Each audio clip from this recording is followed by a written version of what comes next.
இது ஒரு மேலாண்மை வெற்றி கதை. ரவி என்ற இளம் ஆசிரியர் ஒரு சிறிய பள்ளியை நடத்தினார். அந்த பள்ளியை சிறந்த பள்ளியாக மாற்ற வேண்டும் என்பதே அவருடைய கனவு. முதலில் திட்டமிடல்.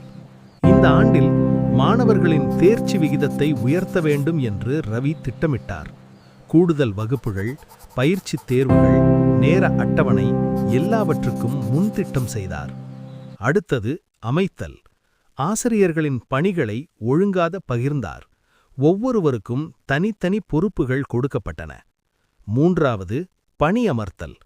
திறமையான புதிய ஆசிரியர்களை தேர்வு செய்து சரியான பணியில் அமர்த்தினார்.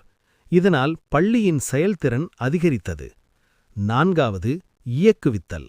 ஆசிரியர்களுக்கு வழிகாட்டி உற்சாகமாக வேலை செய்ய ரவி ஊக்கமளித்தார்.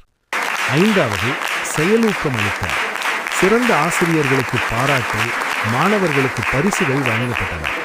அனைவரும் மகிழ்ச்சியுடன் செயல்பட்டனர். ஆறாவது கட்டுப்படுத்தல்.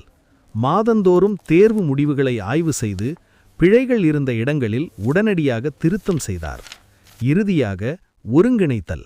ஆசிரியர்கள், மாணவர்கள், பெற்றோர்கள் அனைவரையும் இணைத்து ரவி சிறப்பாக ஒருங்கிணைத்தார். விளைவு, ஆண்டு முடிவில் அந்த பள்ளி மாவட்டத்தில் முதலிடம் பெற்றது.